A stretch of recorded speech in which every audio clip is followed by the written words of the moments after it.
Hey TikTok, trying not to crown camera, but these gastric bypass surgeries, they are very, very dangerous. And before you get one, please look into reviews, ask people, reach out to trusted doctors and nurses. It causes malnutrition, it causes lack of sleep, it causes blood clots. And this is what my wife experienced, and if I'm wrong, like, there's plenty of doctors and nurses who will come on here and correct me.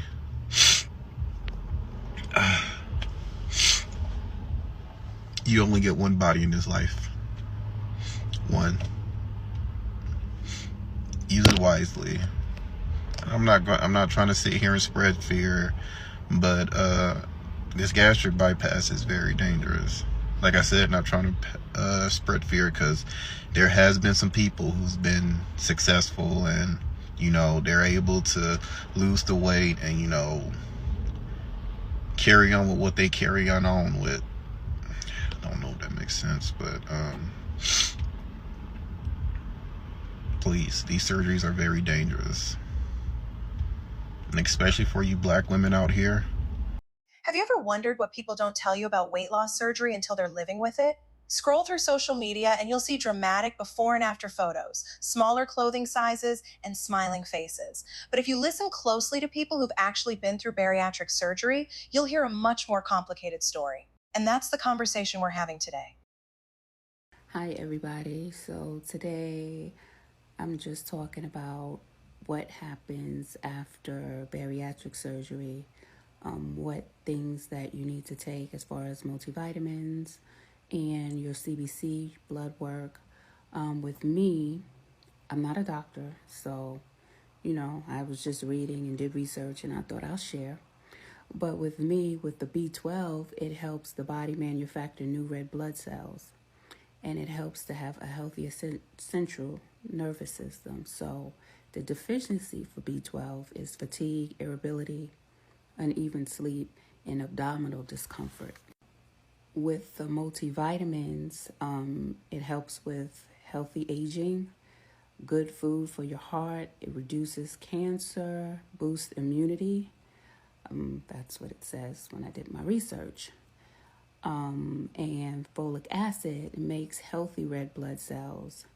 Because our body doesn't make folic, we have to get it through dietary intake, like plants and animal supplements, food. And then we have B1 and B6, which helps convert food into energy. And it helps with your skin, your hair, and your liver. With B6 makes your immune system stronger. Anemia, seizures, depression, weakness, that has to do with your immune system. So most people who have low vitamin B, like B12 and folic acid, that has to do with B1 or B6. And your zinc helps with healing wounds and your taste and smell. So, and it also helps with your immunity. So if you have skin rashes, chronic diarrhea, that may be because you have low zinc. And also you have to get it through food or supplements, because our body doesn't make zinc. And like I also said, you can do your blood work. Your doctor will definitely tell you, your different levels and, different things about if you have to take zinc all the time, if you have to take iron all the time, if you have a different, let's say, brittle nails, maybe it could be because of that. It could be because of what did I say with brittle nails? It could be because of the iron.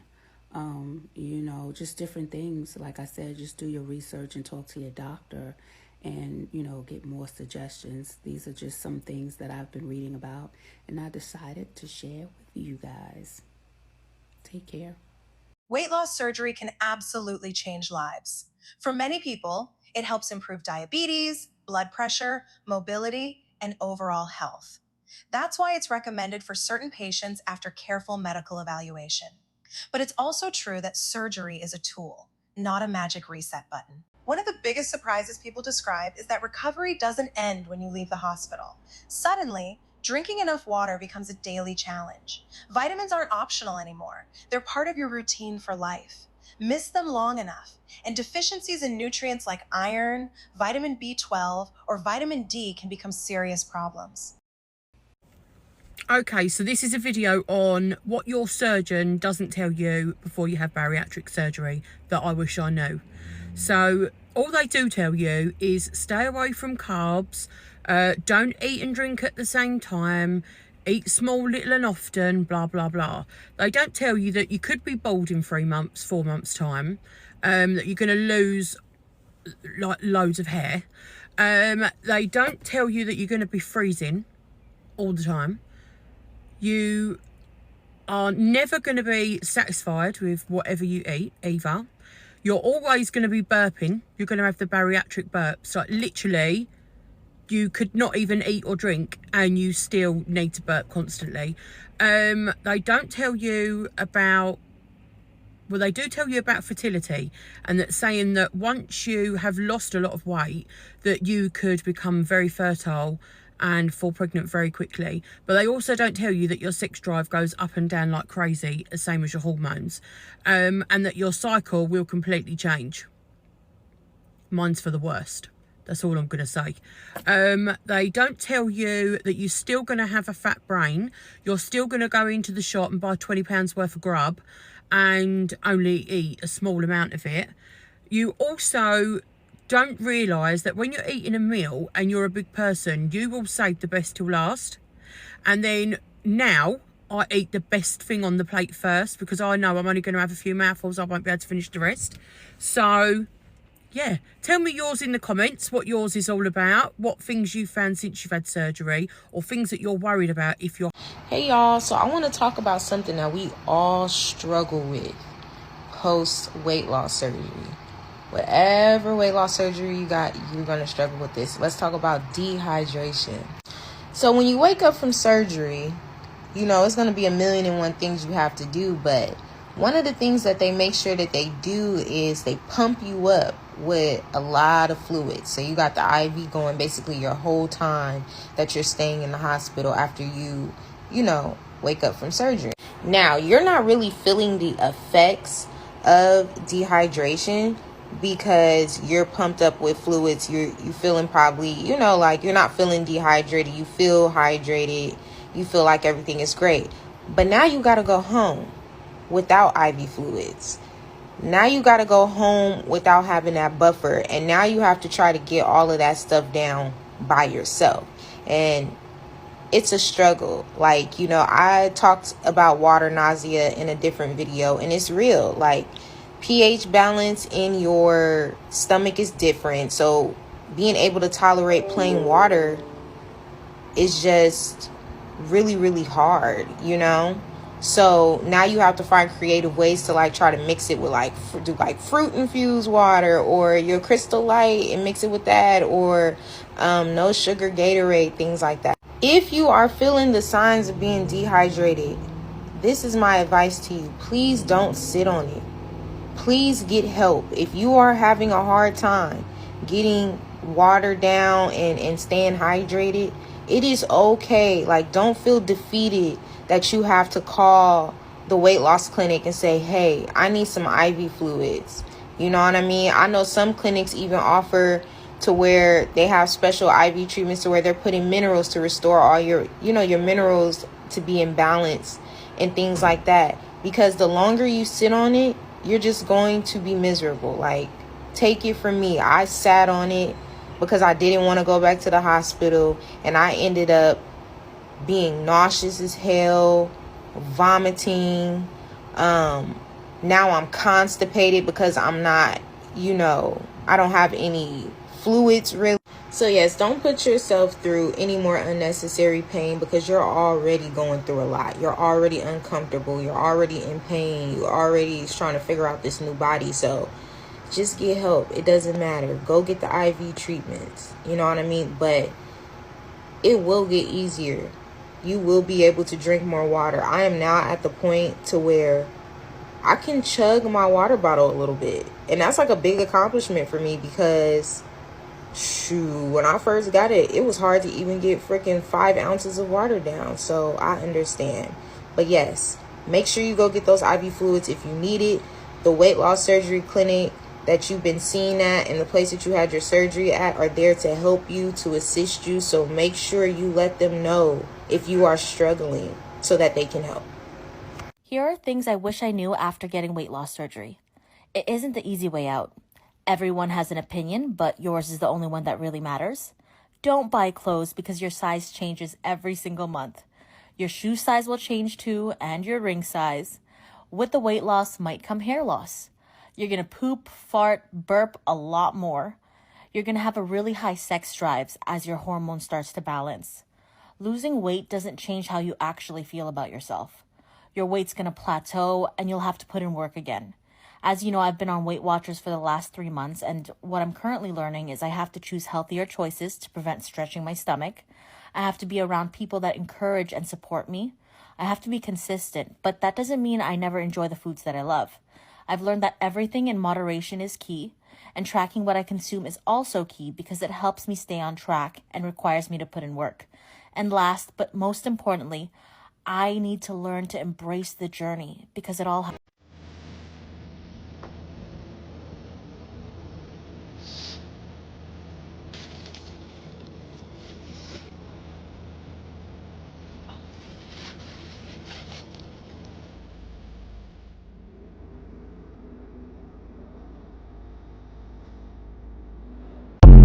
I wanted to talk today about something that can happen in the first year or even the second year after bariatric surgery. As you know, I've talked about the honeymoon period, and we know that for the first year, you're not really going to feel that much hunger. You're going to find it easy to control your cravings and easy to stick to the diet. However, there's a couple of things you got to watch out for. If you're not completely changing your habits and adopting a completely new way of eating and a new lifestyle, then what I worry about people falling into is a trap. And I call this trap the just this once trap. You know, you might be going along, you're a year in, you're doing pretty good, you've lost about 80 to 100 pounds, and you're thinking, you know, I think I got this. And I think this is a subconscious process most of the time. And you're at work, and somebody's being nice, they bring in a dozen donuts, and they offer you one. And in the back of your mind, you're thinking, you know, I probably shouldn't do this, but just this once, it's not going to hurt me. Anything you do like that can just start to break down those habits you work so hard to build. It's not like we gain weight by 30 pounds in a month after surgery. That doesn't happen. If that happened, we'd freak out. We'd change ourselves. We'd figure out what the problem was. What happens is you gain about a half a pound a month. Maybe that's just like having your period, but in a year that adds up. It is 6 pounds, and you see where I'm going with that. So remember, don't fall into the just this once trap. Then there are the side effects people say caught them off guard. Hair thinning, feeling cold all the time, food intolerances, constant burping, acid reflux for some, and learning that foods you once loved might suddenly make you miserable. It's like your stomach got a software update without sending you the release notes. But the physical changes are only half the story. Many people say the emotional journey is even harder.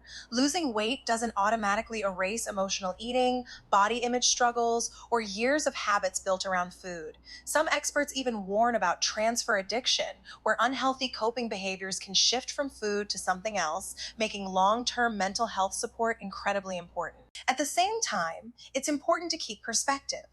For every difficult experience shared online, there are also thousands of people who say bariatric surgery gave them years of better health and a second chance at life. The reality isn't that every story is a success or that every story is a disaster. It's that both experiences exist. Hey, I know I don't have much followers, but I just wanted to make something clear. I've been seeing a lot of TikTokers and, influence on here, like talking about the gastric bypass surgery where they've gotten it and you see these like amazing transformations of their bodies and they're working out and all this stuff. But I mean, yes, in the beginning, like it's awesome because you see all this weight loss and you can, now you can see these huge transformations of people and it's great. But there's a lot of negative to the surgery, and you never hear about anybody talking about the negative of the surgery. How you lose your hair, you have skin problems, you have acid reflux problems, you have to almost 100% get your gallbladder removed. Your stomach encloses too much where you have to get endoscopies, meaning they have to stretch your stomach back out. You throw up every day and it ruins your teeth. And most gastric bypass patients, they actually become addicted to something else. They don't tell you that. I've had all those problems. And I got the surgery done when I was 20 years old. And the doctor definitely rushed it because I think it was like, like exciting because it was right when the gastric bypass was just coming out. So they were really excited. I got approved within 2 weeks, and I probably didn't even need the damn surgery. I was overweight. I weighed 237 at my highest. I'm 5'4", and that's pretty high. But considering now people are like 300, 400, 500 pounds that need it, now that's completely different than my 237. I'm down to 144 now.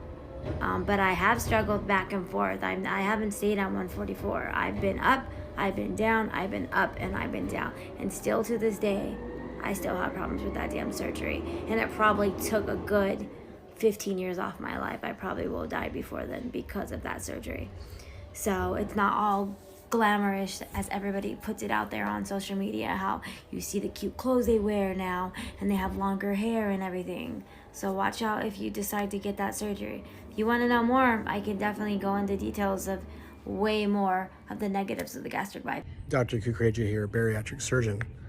A recent video caught a lot of attention because people were concerned about the long-term risks of gastric bypass surgery and would they end up like Lisa Marie Presley. In reality, gastric bypass surgery is safe. I get it. You've heard a lot of scary things. But remember, the news is always full of scary and bad things.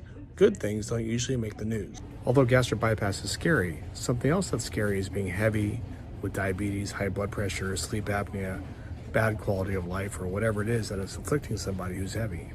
There are literally tons of studies out there on gastric bypass surgery, and bariatric surgery in general is one of the best studied procedures there are out there, probably because obesity is so stigmatized. So I challenge you. I have thousands of patients who are years out of bariatric surgery doing great. I challenge you, if you are 5 years out from your bariatric surgery and doing great, make a video, share your great news, share your great outcomes, because I know you're. Honey, let's get into this story about how I almost died from a complication from weight loss surgery that I didn't even know I was experiencing 8 months ago. Let's get into it. So here's my story as to how I did not recognize that I was having a complication due to my gastric bypass surgery. Just a little background. I had my surgery on March 11th, 2021.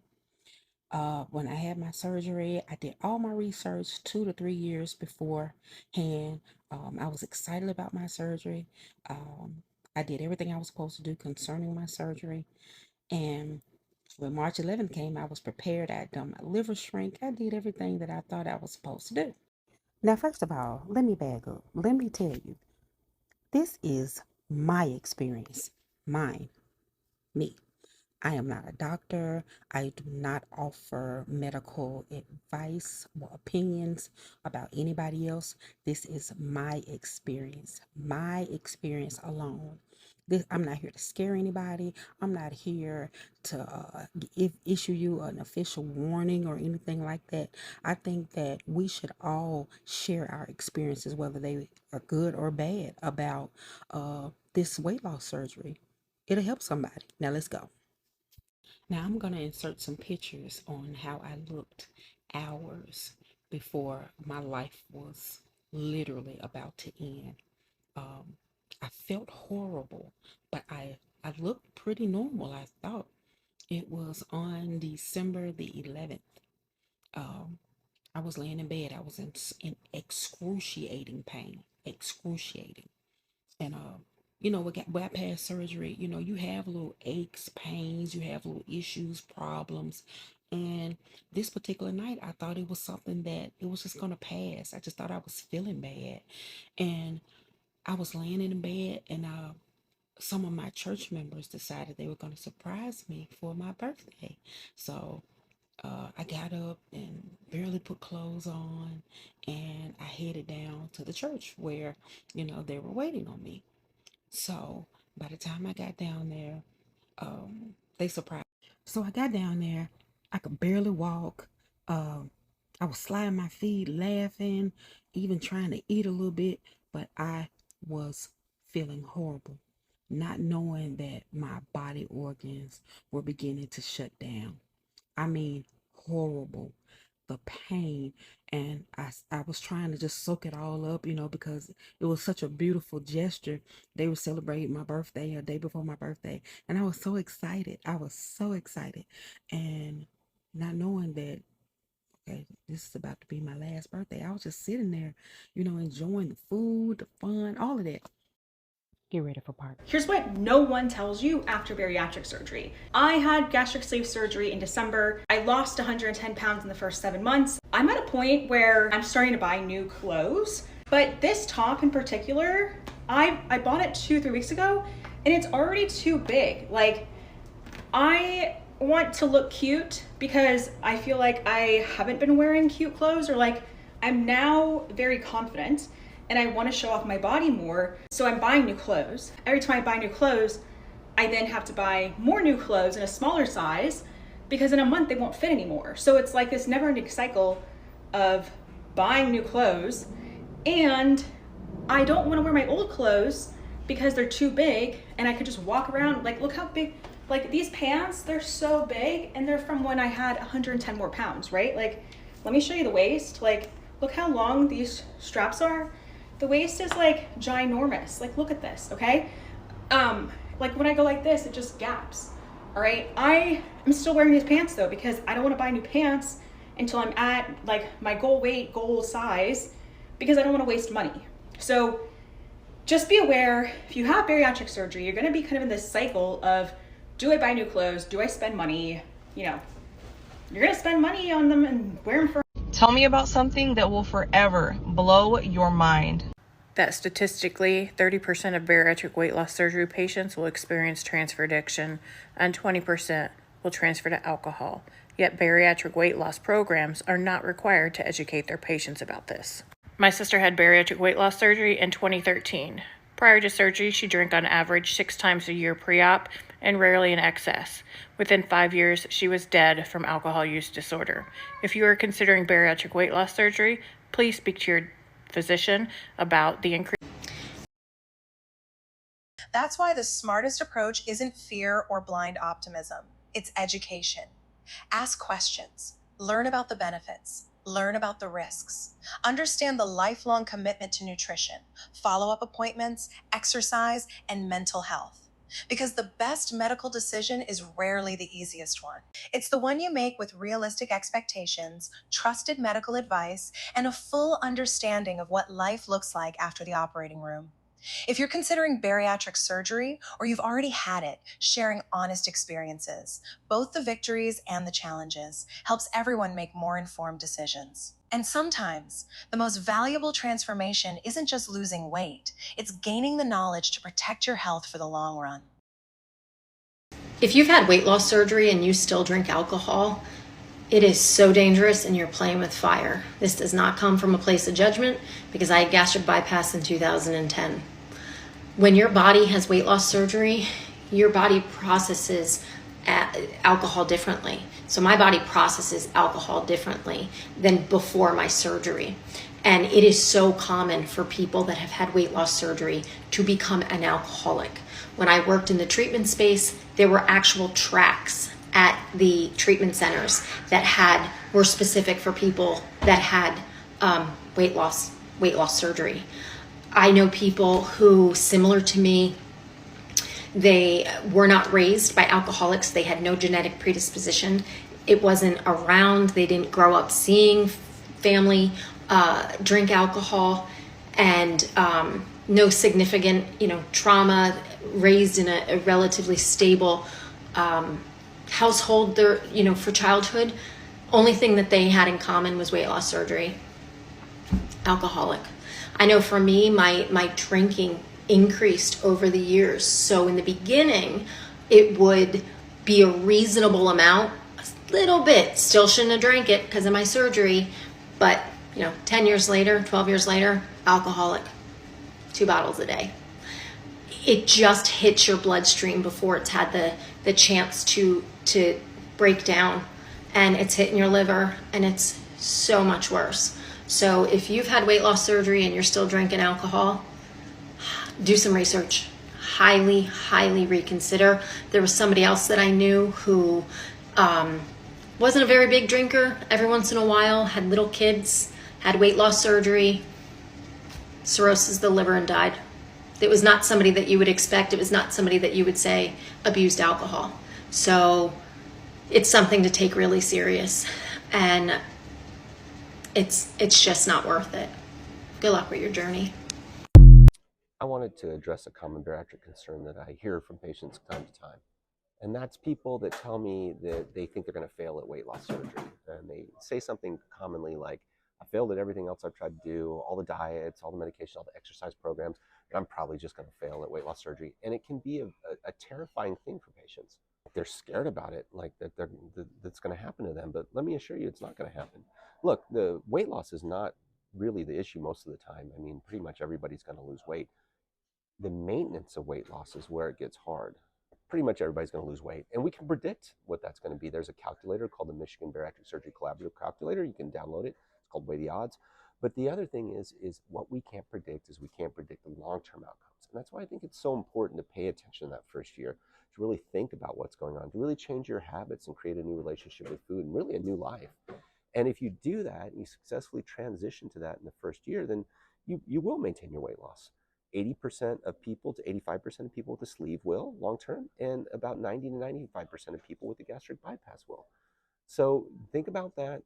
Don't be scared that you're not going to lose weight, but be thinking about how you're going to maintain it for the rest of your life. Now, I had a smooth ass surgery. I ain't even gonna hold y'all. And I had so many people asking me, did you have any complications? When I woke up and I was halfway alert, my doctor told me that he removed a small hernia, which was news to me because I never known that I had one. Now, here's when I thought I fucked up and I regretted the surgery.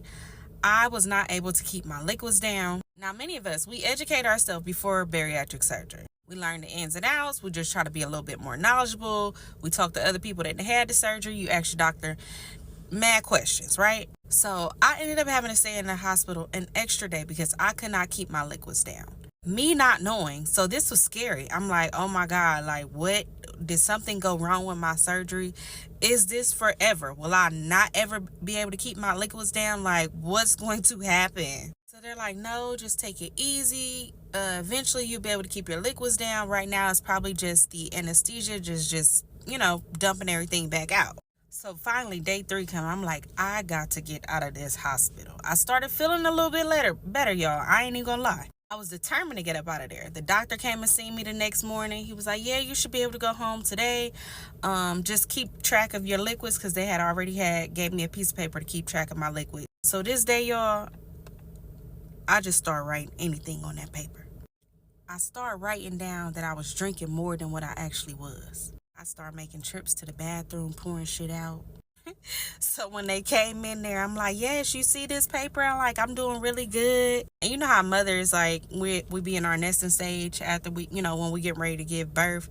And that's how I felt that morning, because I got up cleaning. I started asking them for cleaning products. I'm like, it's time for me to go home. The pain after weight loss surgery is not talked about enough. I had 5 incisions from my gastric sleeve, and the pain mostly comes from that one incision that they pull your stomach out of. If you have the gastric bypass, comment down below and let me know where's your pain coming from if they're not taking anything out.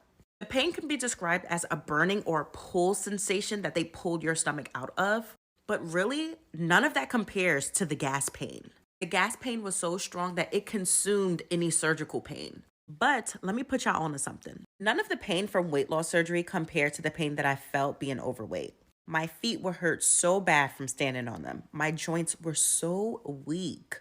And that's just the physical pain. We're not even digging into the mental pain that comes with being overweight. Things like not having great clothes to wear or feeling insecure in your body. I mean, the list can go on. I would take the short-term surgical pain over the long-term overweight pain that I was experiencing any day.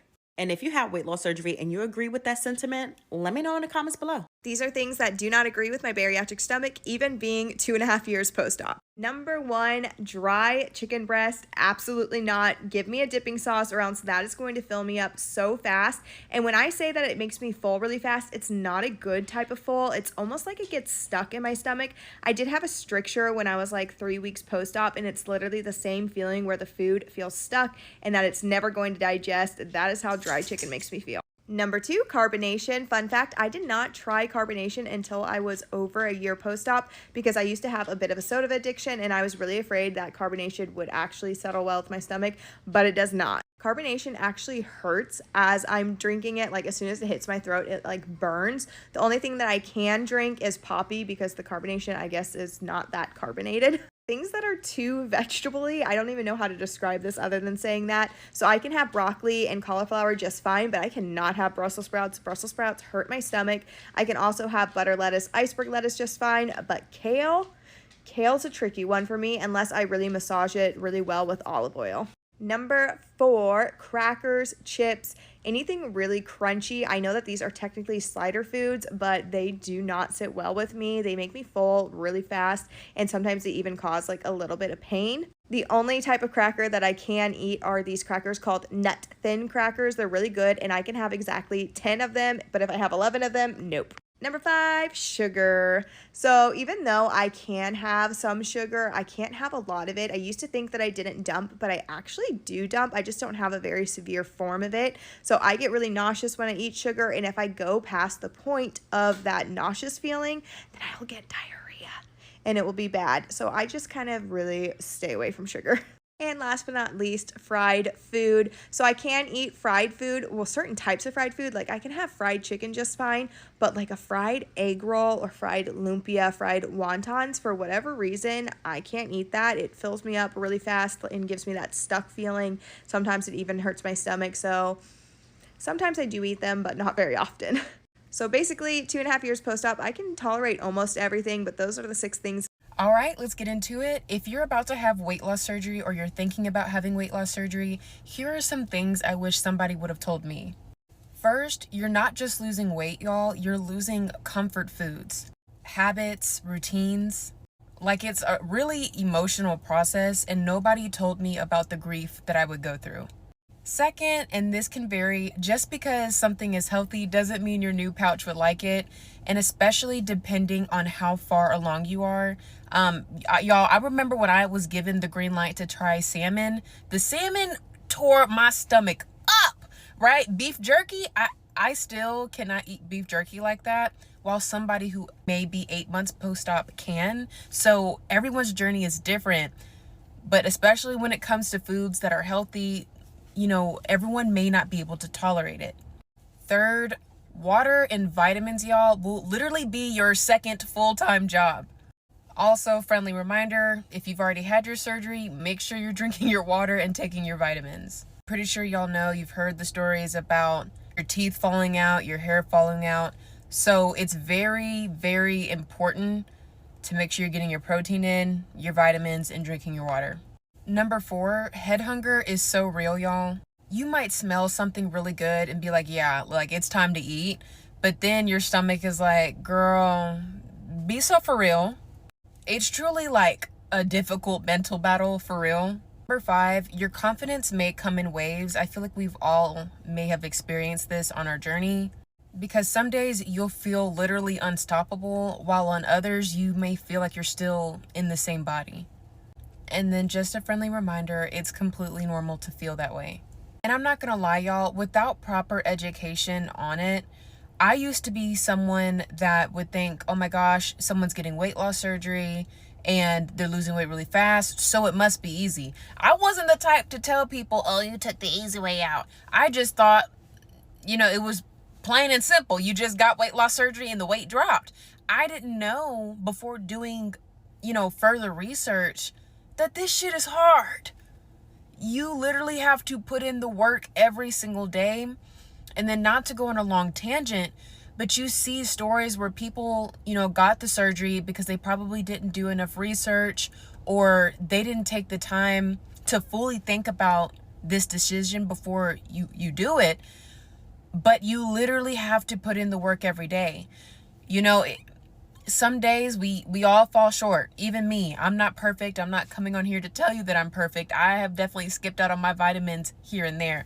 But this journey, it's getting weight loss surgery is not an easy fix. And I want people to know that before they get the surgery. Like, there will be moments of regret. Trust me, I remember like 6 weeks, I was taking like these chewable vitamins and I was getting heartburn. And the reason why I got gastric bypass was to avoid heartburn. And I started to cry, like being like, well, I never should have got this surgery if I was still going to get heartburn in the end. I say all that to say, you will experience moments of regret. But in the bigger grand scheme of things, I do not regret this surgery at all. It has been one of the best decisions I've ever made for my health. And I'm not going back. Okay, we're not going back. It's truly been a blessing. And I just want anybody out there to know you will go through some hard times. All right, you see not only me, but other bariatric patients come on here and tell you this journey is difficult. There's nothing easy about it. And I want to end this by saying, if nobody has told you yet, y'all, I am proud of every single one of you. I've seen multiple comments of people telling me that their surgeries are coming up, or there may be like a 1 month out, 6 months out post-op. And I want to say you're doing the best that you can. Sometimes that's all you can do. So I'm proud of you, okay? Now, until next time, y'all, I'll see y'all in another. Hey, listen to me. You'll lose the weight, but you might gain a new addiction. After gastric bypass, your body processes alcohol differently. One drink can hit you like 3. It absorbs faster, your blood alcohol spikes higher, and it processes out the body quicker, which tricks your brain into thinking that you want more. This is why transfer addiction happens. I went from coping one way to coping another way.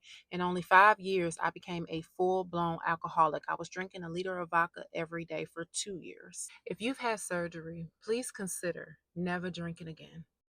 And we're all grown. You're going to do what you're going to do. All I can do is share my experience. And let me tell you, I would not wish the disease of alcoholism on my worst fucking enemy. You did not fight this hard, only to have to fight a new battle. Be careful with it. Your bariatric surgery, it's going to give you an incredible boost. But here's what they do not tell you in pre-op. A smaller stomach cannot possibly fix your relationship with food. As a type A high achiever, this hits differently. The surgery helps you eat less, but it can't stop you from using food as comfort. It controls your portions, but not your desire to eat when you're stressed about that big presentation. It limits your capacity, but not your impulse to use food as a reward for closing that major deal. Your stomach's working perfectly, but your relationship with food has remained unchanged. This is not about regain. This is not about failing the surgery. This is about recognizing that while surgery will physically change your stomach, it is not going to change why you turn to food in the first place. The real work begins when you realize that your smaller stomach is just the first step. The next step, learning to face your emotions without feeding them. Stop waiting for surgery to fix your relationship with food. It won't. That's not what it's designed to do. Your bariatric surgery is a physical tool for a physical problem. But your relationship with food, that's not a surgery. That's an entire reconstruction. One on your brain and your heart, not your stomach. And that healing begins with permission to feel everything you've been feeling, everything you've been. Welcome back to my mini-series on what they don't tell you about bariatric surgery, part 2. Today we're going to talk about blockages. So some symptoms you might have with blockages is nausea, vomiting, diarrhea, pain when eating or drinking, as well as belly button pain. You may even experience a low-grade fever, have issues passing gas, or having a bowel movement. So the reason I decided to talk about this is because I just had a blockage and it was very, very scary. It started probably 2 weeks prior with just not being able to eat a lot. And I kind of like passed it off to, I had just gone over the flu. Then we did a spring break in Nashville and I wasn't eating the greatest, obviously, on a girls' trip. So I thought I was just kind of still recovering, still getting back on track. So last week it started getting way worse. I was getting really full, and sometimes when I ate or drank maybe too much or took a bigger sip than normal, it was really, really painful. Sorry, I'm outside trying to enjoy the nice New England weather before we get hit with some rain. So last Tuesday it came to a head. I was eating lunch with one of my students, and I was only able to eat maybe like a fourth cup. And right directly after, I was in so much pain. The pain kind of didn't go away all day. I eased up and just went to fluids. And then I, of course, had track that day, and then I had tutoring, so it was a late night. Didn't get home till probably around 7:30. Went to have like a chicken tender for dinner just to try to get some more protein in, and I was like doubled over in pain, pretty significant. I ended up having to go to the ER. When I went to the ER, I went into triage and kind of passed out a little bit, and that got me a one-way ticket right back to a room. So we did a CT scan with dye, which was very difficult when you have a blockage because you have to drink the dye. It's not just an injectable dye, they also want you to drink. And if you have a blockage, it's very painful. And being a bariatric patient, you can't also take big sips of liquid. So this test is really uncomfortable. It's really important you get this test done because it's kind of the only way to see where the blockage is. Basically, if you're not able to pass the dye through, which happened to me. And then it all happened really fast. Immediately, the surgeon came in, let me know that we need to go back in for a diagnostic, like laparoscopy, kind of what we did when we had the gastric bypass. And before you have surgery, you have to do the NG tube, which goes up your nose, down your throat, to try to vacuum or suction any food or any particles out of your stomach, out of any of the small intestines, to try and prevent any fluid from aspirating into your lungs. This was probably the worst part of the surgery because I'm a baby, and anything down your nose where you're trying to drink water with it to try to get the tube down, it's just 10 out of 10, don't recommend. I don't know how anyone does it. You're my heroes because I can't. It was really bad. We had to attempt it twice. The second time in the OR with some anxiety meds. They can't do this procedure with you being out. You need to be awake. So that was really important. That's why they couldn't just put you under. And then after that, I had the surgery. What had happened for me is one of the staples from my intestines from the surgery that happened a year and a half ago went on and connected to my bowel, and it just started creating all this scar tissue. That scar tissue blocked some of my intestines, and food and water was just not passing through. The hard part about this was I was still having bowel movements. They were just different, and I was still passing gas. So for me, I wasn't presenting as a blockage. I was presenting more as like an ulcer or a hernia or something of that nature. I actually thought I had appendicitis because the pain originated in my belly button and kind of went over. So the surgery itself, it took a few hours. She also did an endoscopy just to make sure everything else was good. She did have to do a couple more staples on my bowel and intestines to close it back up after she removed all the scar tissue. And I have the same 5 incisions as when we had gastric bypass. Recovery is pretty simple. It was, one night in the hospital, kind of back home once you're able to eat something small, drink, and use the bathroom. And then they kind of want you 2 weeks out of work. I went back today, half day teaching, and I'm glad I only did a half day because it was a lot. Just like the pulling, especially if you have extra skin, that pulling sensation, and I know you guys have felt this before, it's painful, but it's not pain. It's almost like a deep ache. And I feel like it's worse so after you have gastric bypass when your skin is looser. If you were to have any surgery, that pulling on incision or the pulling on the inside incision is really uncomfortable. So, you have to limit your twisting, your bending, your rotating, your reaching, your lifting. So that's where I'm at. I survived my first blockage. Blockages are really common with gastric bypass patients. I hope I never have to experience that again because it was very painful, and it's going to take me a little bit before I go back to normal food because I'm a little scared. But listen to your body. If you're starting to eat less, not hungry, check in on your symptoms. Don't do what I did and wait 2 weeks. Check in because surgery could have been prevented if I had gone earlier. So definitely check in if you're not feeling well. All right, just 3 tomorrow. It's going to be a little bit more positive, not so negative. And we're just going to talk about overall emotions around gastric bypass and what that looks like before and after surgery. Bye. Bariatric long-term complications.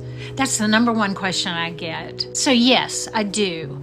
I have some deficiencies after all these years. I am 65 years old. I'm 23 years out from gastric bypass. I lost 170 pounds. I've recently lost another 20.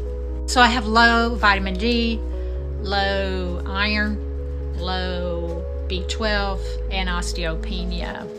All of these pretty much are caused by malabsorption, and we all know malabsorption is a thing with gastric bypass. Well, I wanted to answer these questions for you, but I also wanted to reiterate just how important it is to make sure you take all your vitamins and minerals regularly, never missing. I have always been great about taking my vitamins and minerals all these years, and I still have these deficiencies, okay? I also keep up with my blood work very regular, twice a year. We test everything. It's many vials of blood, and this way my doctor has been able to identify these problems soon enough to do something about them. I do take supplements for every single one of these deficiencies except for the osteopenia. I'm not to the level where I need medication for that. Well, I thought that I would do a little series on these deficiencies if that would be something you would find valuable. Let me know in the comments if you think that would be helpful for you. And this would be part 1, and we'd move into part 2, pick one of these like B12. So it'd be about what, 5 parts total? Yeah, so yeah, let me know if I can be of help that way.